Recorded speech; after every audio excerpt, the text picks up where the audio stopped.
The words of the Gospel of Luke, which have been preserved by the Church and handed down to us through the centuries for our hearing, our understanding, and our discussion this morning. Jesus said to his disciples, "There once was a rich man who had a manager. He got reports of the manager been taking advantage of his position by running up huge personal expenses. So he called him in and said, 'What's this I hear about you? You're fired, and I want a complete audit of your books.' The manager said to himself, 'What am I going to do? I've lost my job as a manager. I'm not strong enough for a laboring job, and I'm too proud to beg. I've got a plan. Here's what I'll do. Then when I'm turned out into the street, people will take me into their houses.' Then he went at it. One after another, he called in the people who were in debt to his master. He said to the first, 'How much do you owe my master?' He replied, 100 jugs of olive oil.' The manager said, 'Here, take your bill, sit down here, quick now, write 50. The next he said, 'And you, what do you owe?' He answered, 100 sacks of wheat.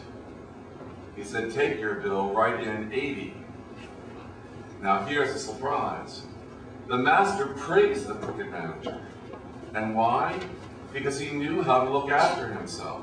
Streetwise people are smarter in this regard than law-abiding citizens. They are on constant alert, looking for angles, surviving by their wits. I want you to be smart in the same way, but for what is right, using every adversity to stimulate you to create a survival, to concentrate your attention on the bare essentials, so you'll live, really live, and not complacently just get by on good behavior.' Jesus went on to make these comments. If you're honest in small things, you'll be honest in big things. If you're a crook in small things, you'll be a crook in big things. If you're not honest in small jobs, who will put you in charge of the store? No worker can serve two bosses. They'll either hate the first and love the second, or adore the first and despise the second. You can't serve both God and the bank." This is the gospel of Christ.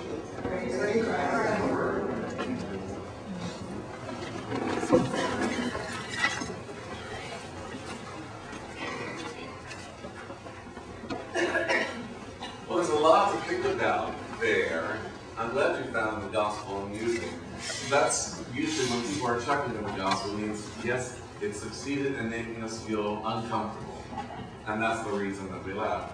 No person can serve both God and the bank. But we're going to get to that in a moment. But I want to just touch on a few things from the previous two lessons that were read this morning, that came with this morning's message. The first one is from the book of Amos. We don't ever read too much from Amos. You can see why it's pretty strong. And he doesn't mince many words. I was always amused by this book. Years ago, when I was teaching people all the books of the Bible and how to pronounce them, I used to give a course just on how to pronounce the books of the Bible, because there's some books of the Bible that we very, very rarely read. Like there was one that we read 2 weeks ago, I think Kate had the reading, and it's from Philemon, which what we would all think, oh, that looks like Philemon. That's pretty good. It's actually Philemon. And when you go through and you have people read all the books of the Bible, you know, some they've never seen before. A lot of people get caught up on, I had one reader one week get caught up on Ecclesiasticus, because there's also a book of Ecclesiastes. And depending on whether you come from the Roman Catholic or some other tradition, that might be known as the book of Sirach, or the wisdom of Sirach, and so forth. But the book Amos, you think that people could not possibly get that wrong. As I said one time, somebody got up and read reading from Paul's letter to the Philippines. Paul was never in the Philippines, it's Philippians. But you think with Amos, how could anyone go wrong with that? And I had a reader one time, I never went over that word. I thought that would be pretty good. So the reader got up and said, I'm reading from the book of Amos. So it might be helpful one time if we all stood and read the books of the Bible in a row and see how some of them were pronounced. But that is Amos. And Amos is very, and you pronounced it exactly right this morning. Amos is a very, very strong book. Amos was around about the 8th century, 800 years before the birth of Jesus.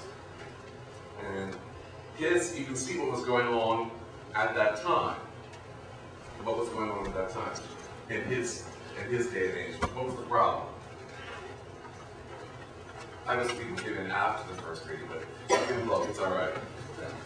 What was the problem with the people in Amos's day?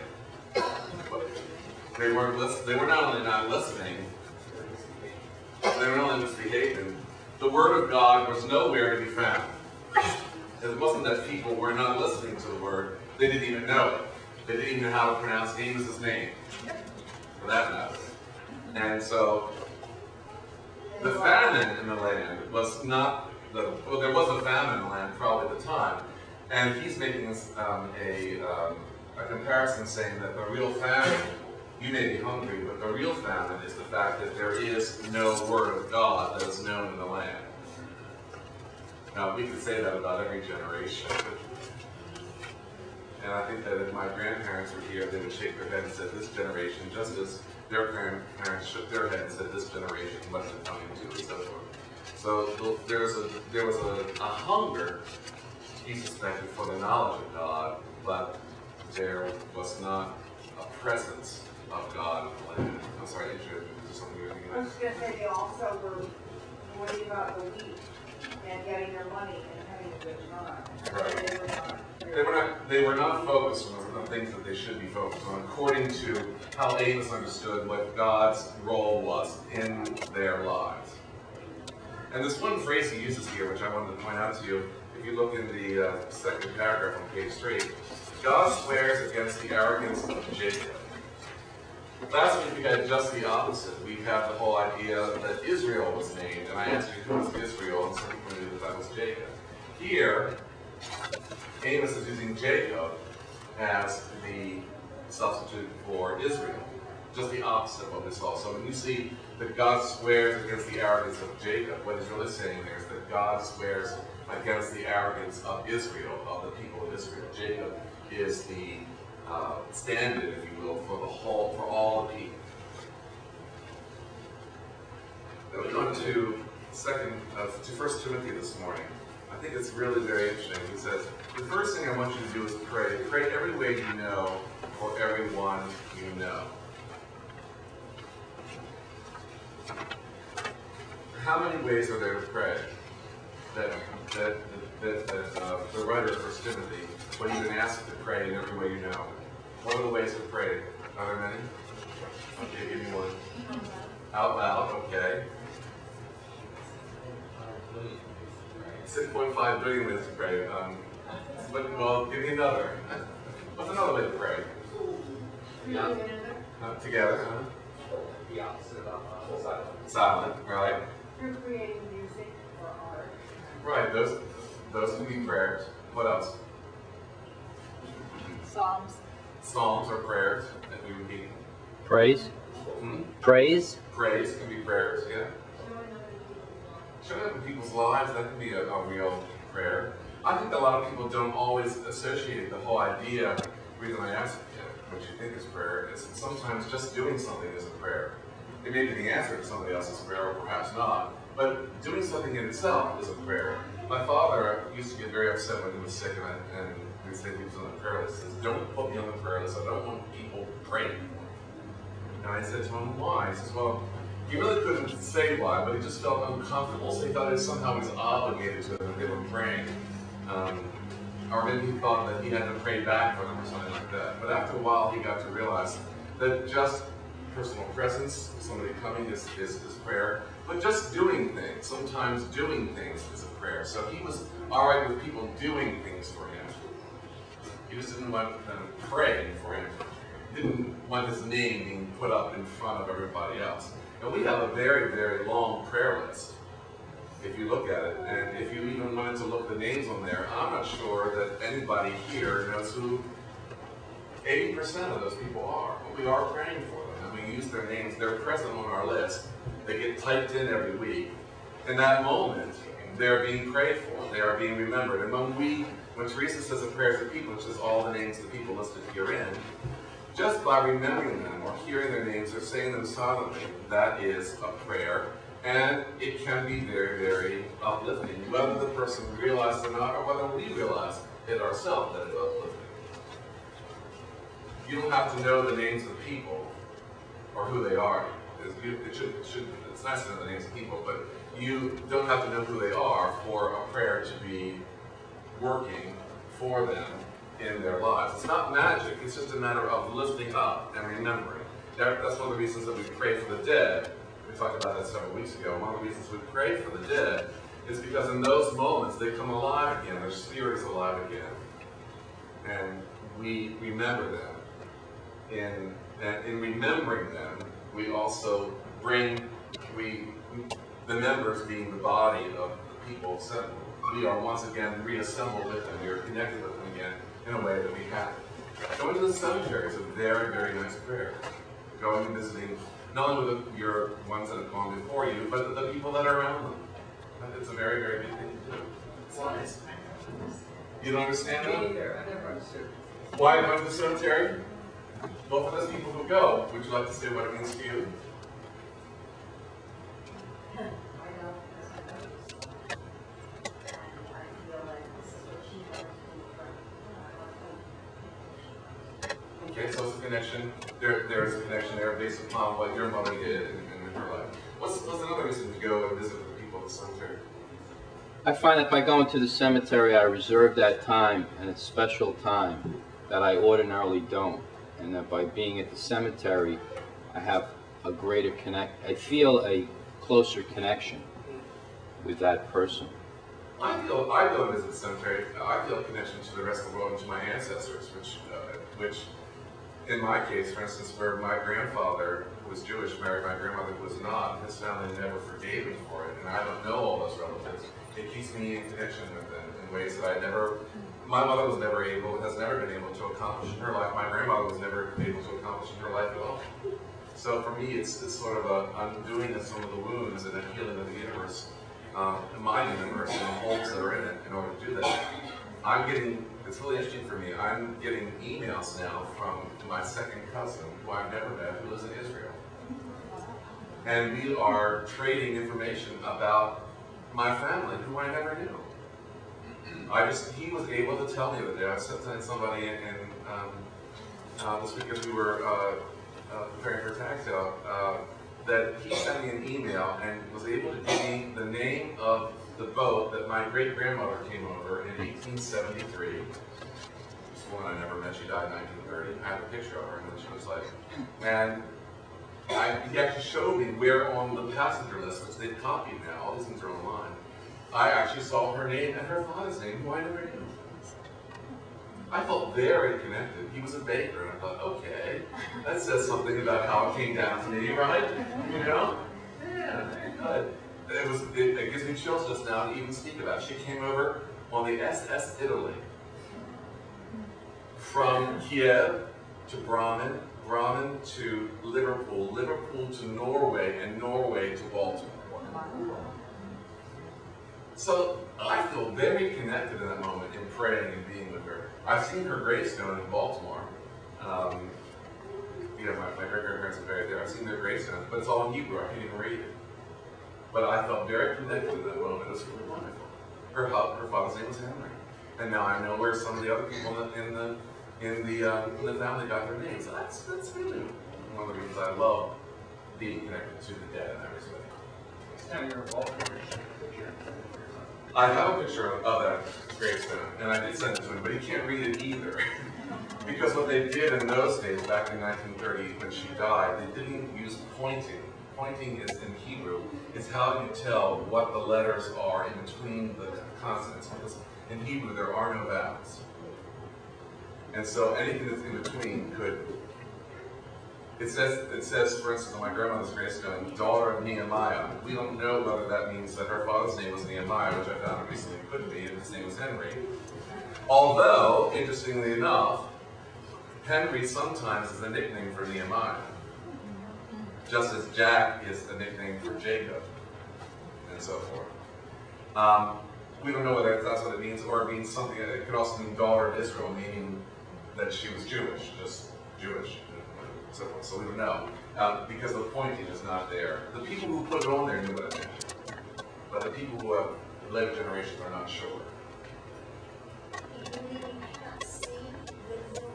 Yeah, you can. I've done the rubbing. I did the rubbing.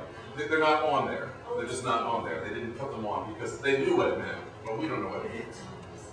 What was really interesting, though, in that same cemetery, I was able to go and see the tombstone for my great uncle, and it had his picture on it. He died, he was 24, and it's in the shape of a cut-off tree to show that his life is cut short.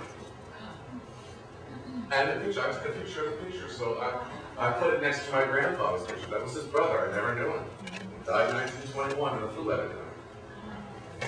But I feel connected in that way. I feel connected to not only the world and to Jewry, which I'm related, and it makes me feel like I'm part of a greater world. And I can tell you that one of the reasons that I preach that we need to have an open church for all people is because I come from that background. And my praying for the dead is partly what informs my life in the present. That's why I do. When you say go to the cemetery, you're no people in the cemetery. They are, they're just dead. It's when they start talking bad. And we don't know that there's no people in the cemetery, do we? They're dead. I love it when they talk back. They're going to visit you in their dreams.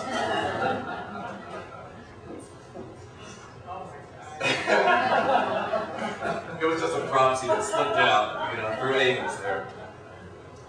Let's get to today's story. Yes. I have to comment now that you said that. I jumped at 4 dead people in my dreams last night. What does that mean? Honestly. You have to tell me which 4 they were. It's about the 3rd day in a row.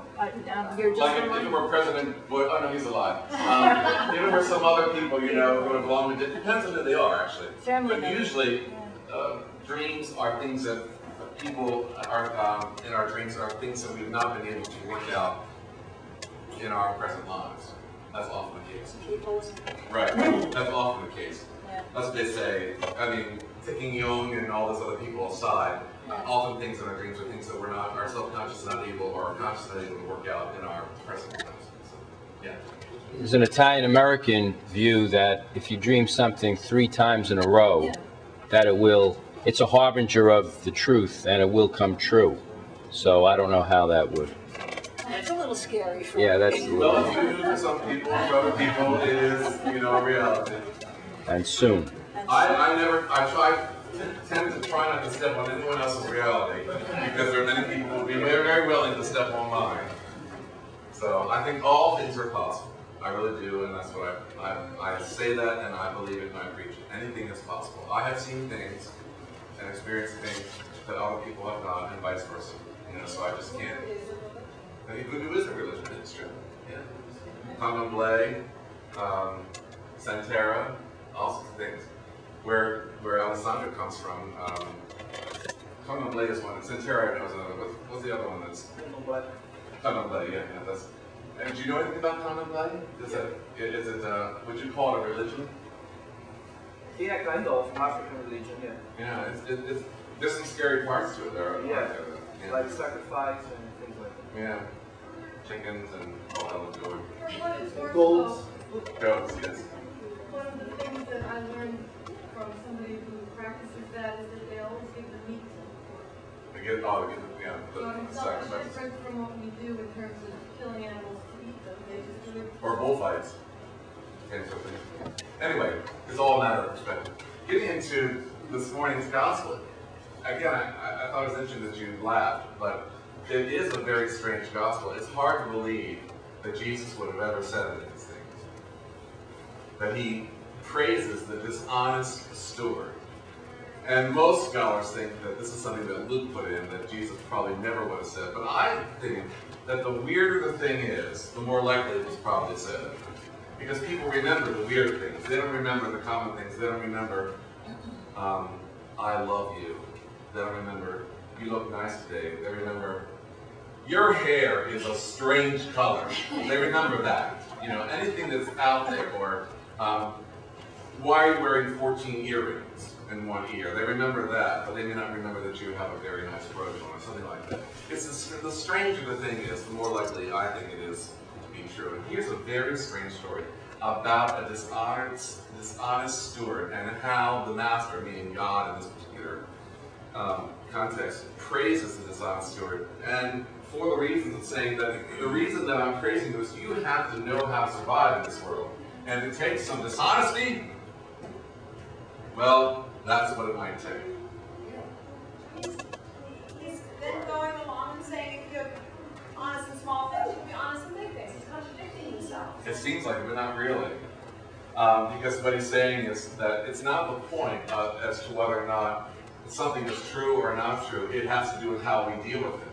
Because we all have our own truths. Everything is relative.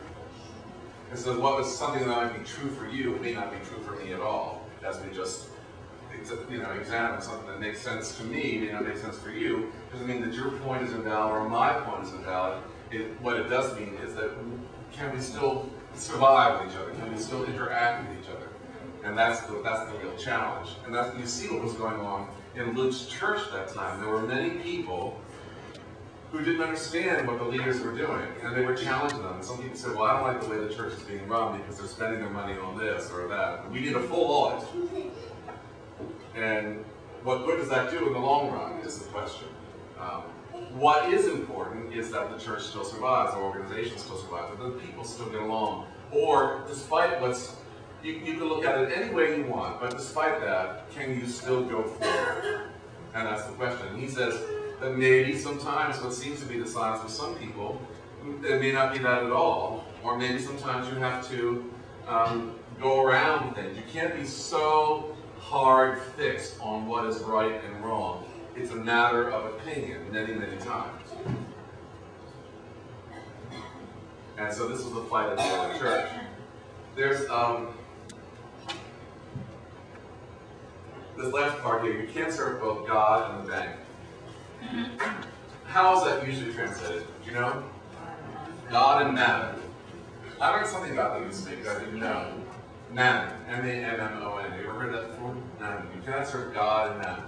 It's from, that particular translation is from the King James Version.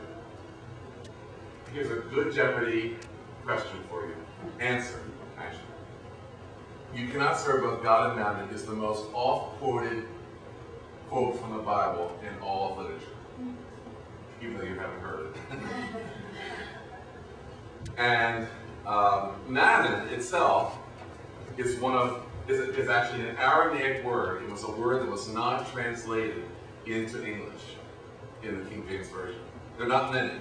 There's Talitha Kum, which means little girl, get up. There's Ephphatha, which Jesus says when he spits or when he puts mud in the person's ear and he tells them to now hear, he's a spit. This is Ephphatha, and the person gets his hearing back. And there's the word Abba, which is also Hebrew. And then there's the Eli Lamech Sabachthani, my God, why have you forsaken me? Which is actually also Hebrew. Aramaic is a dialect of Hebrew. So it's not very, very much in all the Bible, but mammon is one of them.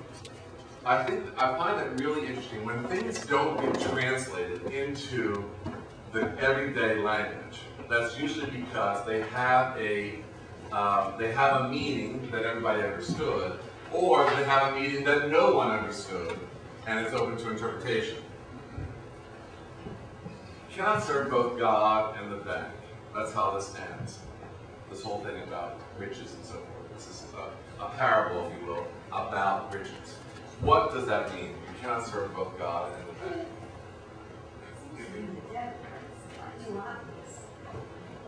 Well, there are some people who may think that the riches are an evil thing, but the Bible in 1 Timothy actually says it's the love of money which is the root of all evil, not money itself. Money can be used to do many good things. It's the love of money that the writer thought was the root of all evil. So no, it's not. It's talking about necessarily evil. Yeah. Spiritual versus material. You can't do both. I mean, I'm not saying I agree with you. Maybe that's but it looks to me like a pretty good translation. You can't be both spiritual and Oh, sir. you can serve both the spirit part and the non-spirit part. You have to be make a choice for one or the other. I think that if that's true, that's not the balance that he was really hoping for. So I think there needs to be a different. The dichotomy has to be so strong that it can't be that close. I think it's the first commandment that thou shalt have no other God before me. And so that it's really a reminder that God, our connection, our relationship with God, whatever we conceive that to be, or spirit or source, be primary. And that's what we serve, and out of that all other things can grow. But we don't put money ahead of God, the same as worshiping the golden calf or another something. Okay. Other thoughts?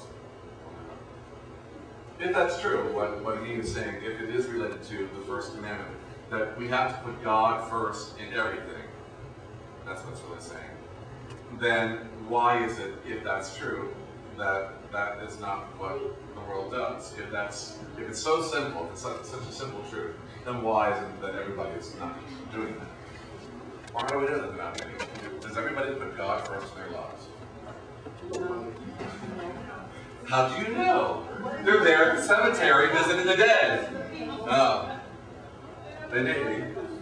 Yeah. As a very young girl, I heard a lot of this in the Roman church, and it's very dangerous talk to, put money down. It's very dangerous, and I would like to ask you, always talk about the lilies of the field. Who said that? Matthew. It's in Matthew. Yeah. Did Jesus say? Well, consider the lilies of the field. I think that there's a good. It's a little bit poetic for Jesus. Yeah, I like it. Yeah.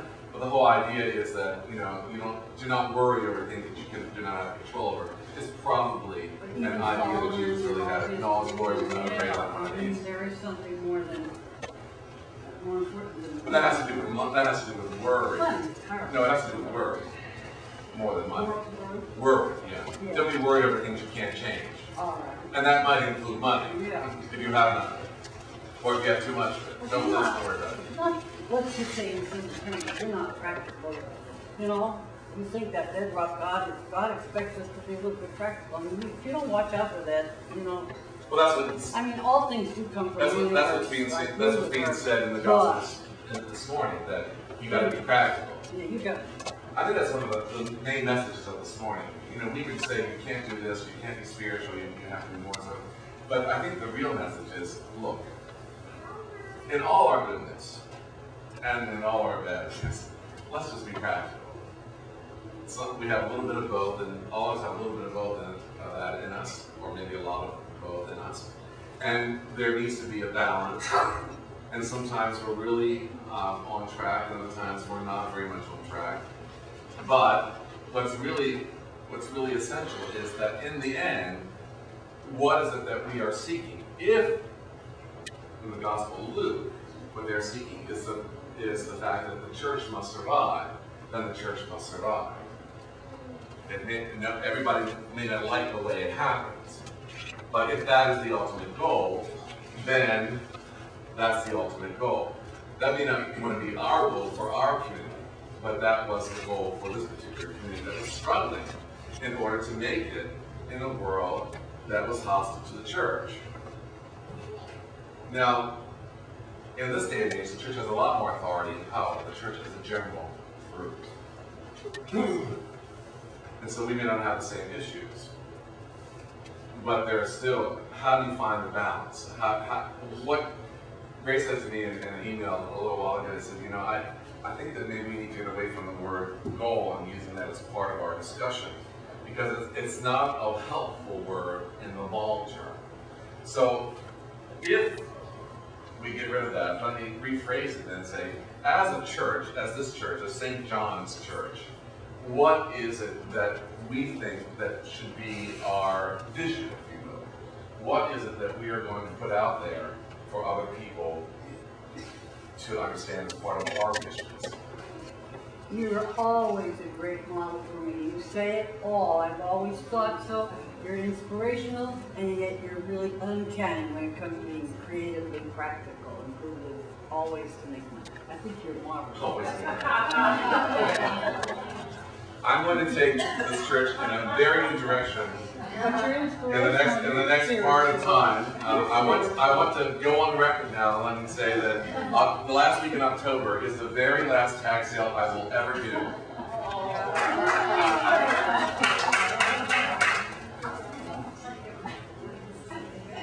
Something new is coming up, yes. But no more tag sales. No more lobster trips.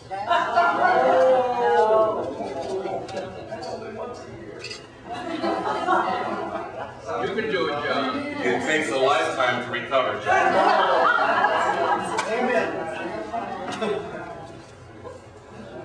No more luau. No more dessert fest.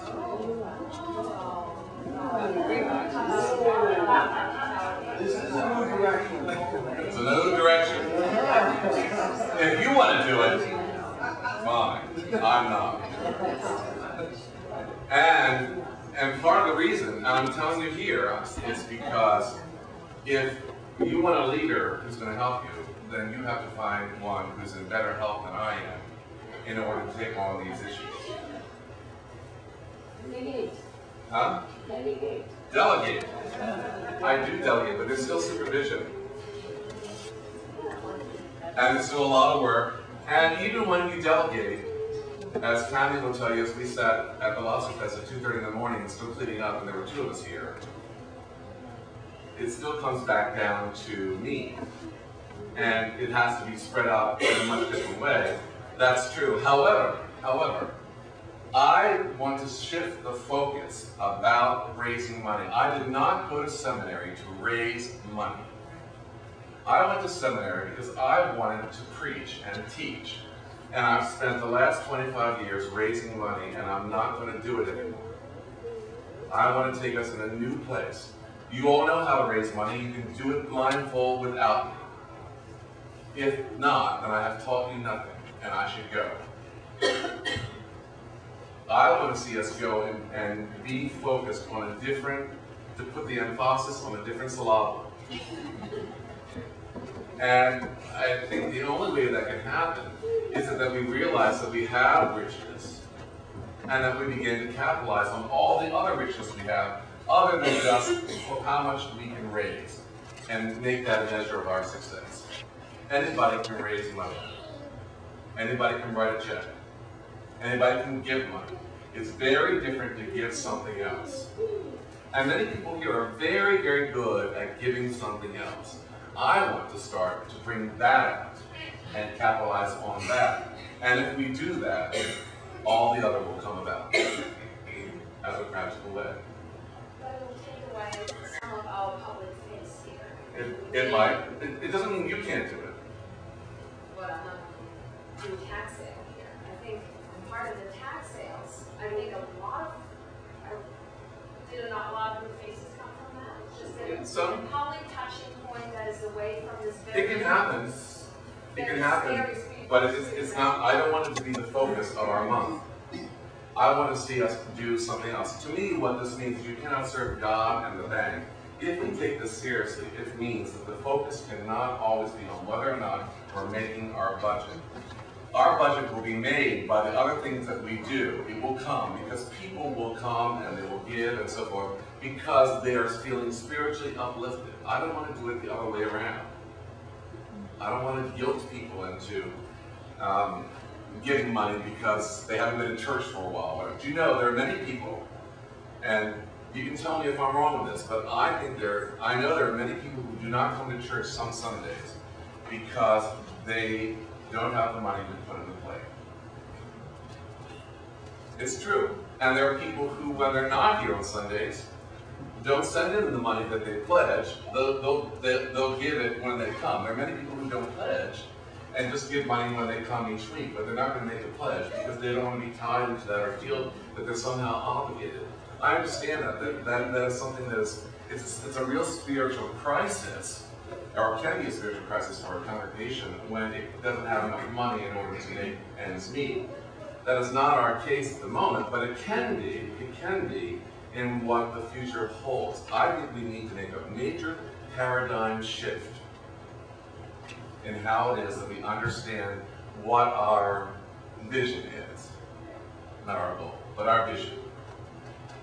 Yeah, I agree with you completely that I think it's unfortunate, whether it's for this house of worship or any house of worship, that you have to resort to things like Jennings in order to make ends meet. And it's just because of where our society places its priorities. And while I can appreciate Anna's point of view in terms of the value of community building, and I think there are ways of doing that, but I think in a house of worship, whatever the denomination is, to have a more important place in the community has to focus on those bigger things in terms of what are its resources, in terms of its talent, its building, its property, its influence, etc. So for example, your idea of the music school is a good example. And that would be probably a much more efficient way of not only raising awareness of the community, but also of raising funds through programming, tuition, courses, and things like that. And it's also getting back to the community And filling, Right. and it also fills a void. And I think that's what has to be done, because at the end of the day, even if you raise $20,000 from the Lobster Fest, which is granted a lot of money, you calculate the hours that you put in and the hours that other people put in, then you'll be able to people working at 50 cents an hour to do that. Well, one of the reasons I say this is because I think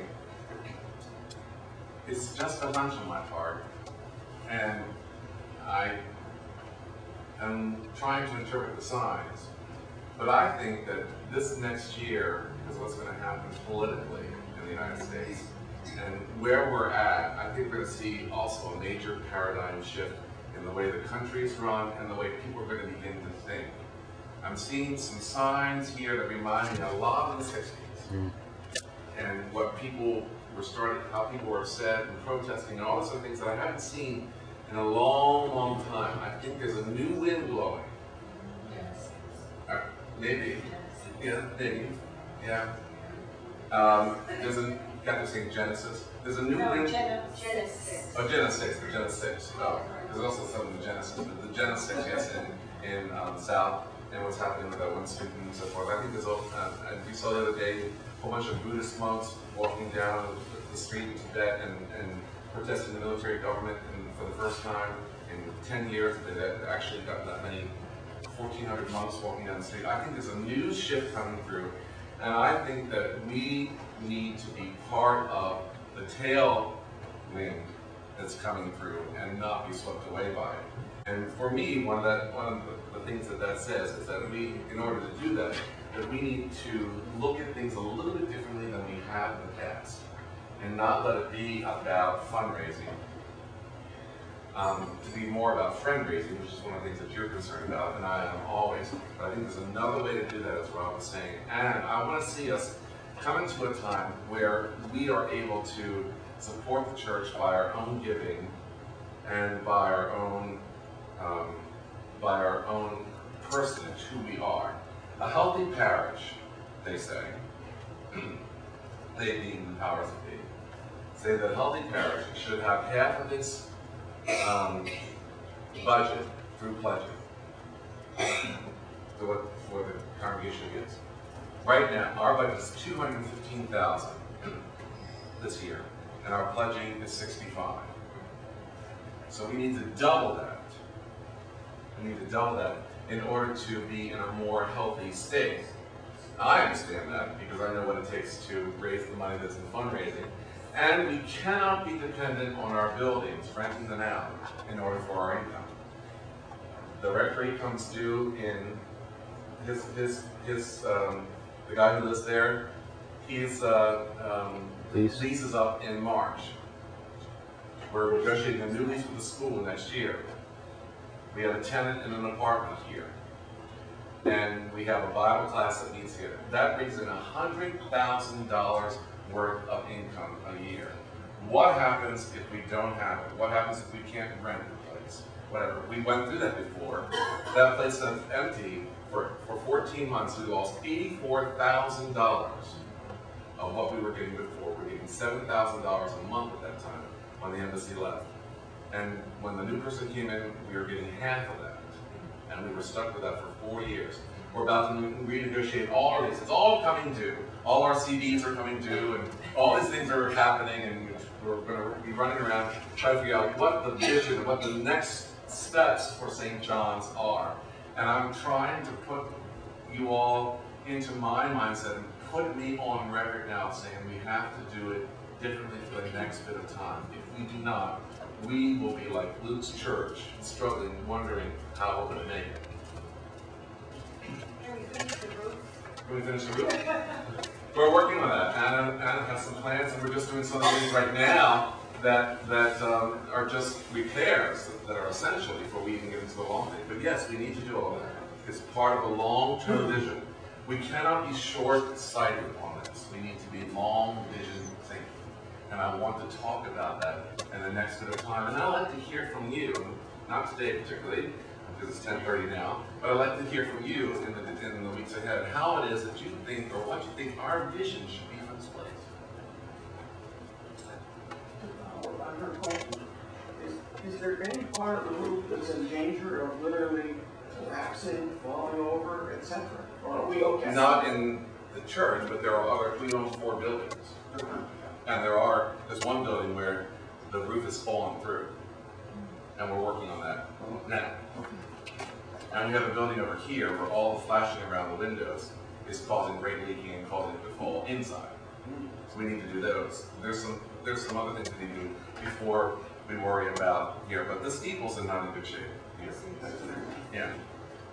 We know what the priorities are, but we just don't always, and we're raising money towards those things, and we are doing those things. But that can't be the only thing that we're looking at. It's because as important as the buildings are, they are not the church. They are the people. The people is the church. And we can meet outside if we have to, in order to have the things done. I'm not averse to that. In fact, we will be meeting outside in 2 weeks for the blessing of the animals, unless it's raining. I hope that you can, one of the things I hope that you will do is that you will join us on Saturday night at 6 o'clock. We're going to give a little concert, Derek, Mimi, and I, to open up the music school and to launch that and to show you what part of our vision is for the next part of time, of how it is that we think that we can give back to the community and how you can all be involved in it. It's 6 o'clock, it's free. I hate doing things free. Not because I want the money, because when people hear it's free, they think it's not good. If it's $85 a ticket, you're sold out. Why is it free? Why is it free? Because I find it difficult to ask people to sign up for something when you're asking them to come and pay for it. I want people to sign up for the music school. I want people to take courses. And we're giving a concert as an opening teaser, if you will. And I think it's rude to invite people and then charge them. Why'd you start it? We are. If anybody wants to make a donation, they're welcome to. You can make it now. St. John's Church Music School. That's fine. But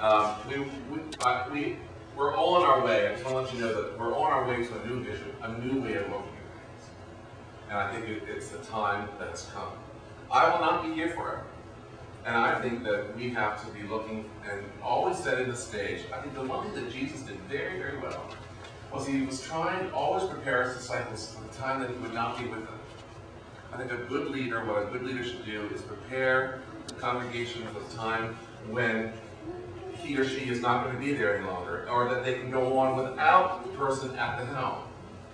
That you all can take over the helm also, if needs be. And I want to make sure that's in place. And let me say at the same moment, I assure you I'm not going anywhere that I know of. God may have other ideas, and you may be coming to visit me in my grave in the next bit of time. But I do think that we need to look at the long term. We've never been able to stop and look at the long term because we've been always patching the holes. What is the time period on the musical then? 6 to 7 for the music, and then some refreshments afterwards. 6 to 7:10.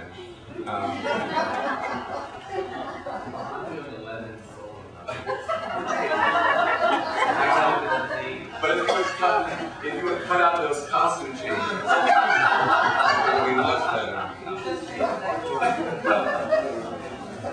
We have a very, very good program prepared for you for Saturday. If you can join us at 6 o'clock, I think it's going to be nothing short of a delight.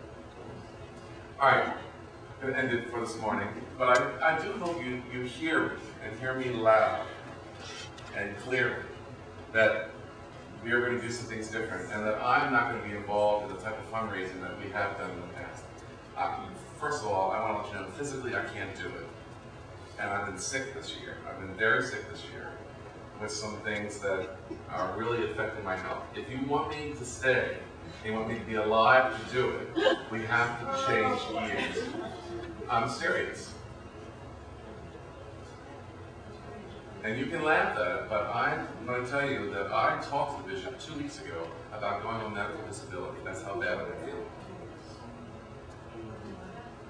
He said yes, if I need to. I don't even have to have a checkup. All he has to do is write a letter to the pension fund saying that I feel that my priest has told me that he's not feeling well enough to do his daily work. And short of that, we need to make some changes. It's very smart of your part. As a caregiver, as a situation that I have, it's very difficult for someone to say, I have to do for myself. Right. And if I can do for myself, then I can continue to lead in the way that. And I'm also not setting a good example if it all depends on one person or whether I'm here or not. That puts a terrible burden on me, and it makes me ill. I have ulcers. It gives me ulcers. The worry. I'm going to have to make a very, very different change. And you need, please, to allow me to do that and work with me on my wellness so that I can continue to help you with your wellness. Otherwise, I won't be here. I'll be going somewhere, I'll be dead, or whatever. And I'm very, very serious about I'm trying to get very serious about my health. Jean talked to me, I was coming in, she pat my stomach and said, you're going to have a heart attack. Well, this is due to something else called what I have called gastroparesis, where my esophagus isn't open far enough for my food to get digested.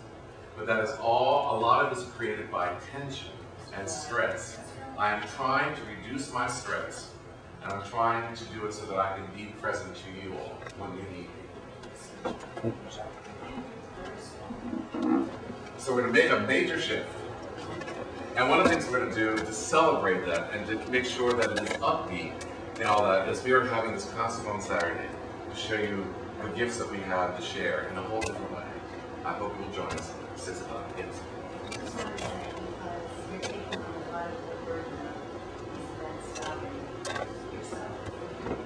I think there really is a cyclical nature of fundraising, as a profession, where certain things that you do over time, over and over again, begin to lessen in significance and in impact and in people saying, oh no, another tag sale.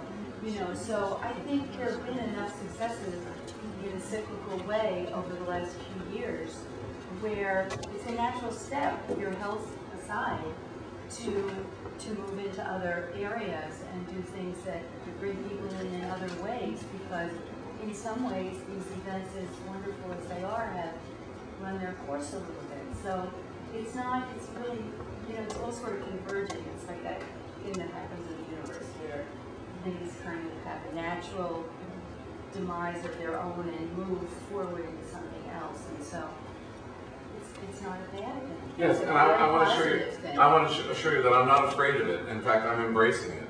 I'm saying that this is the way that the Spirit is talking to me about where we need to go. Real growth there. And I think that that's a very positive thing. And I want to keep the positive spin on it because I think it's where we need to be. Yeah. Professor, I want to speak on behalf of the vestry. I'm sure the vestry will all agree that we will support you in every way we can. And I also agree with what Shirley said. I think some of the things we've been doing, Petuwa was saying, another text, they run their course. And in fact, some of them, like text, as I think, have been getting little by little, not quite as successful as they are before. That's because I moved away, so that you That's it. But I think that we should look at this as something exciting to explore new ways, and we can grow in new ways. Yeah, and I know you can. There's a lot to be said here this morning. I know that you can talk about it at coffee hour and afterwards. So I'm going to end it. We need to end it. It's 20 to 11, and I want to continue to do the service and to teach you some new music. We have some other nice songs to learn. I don't know what you thought about that one that we just sang. Beautiful. I think it's very, very pretty. Beautiful. There's some really great one at the end of the service also, but there is a lot more to be said.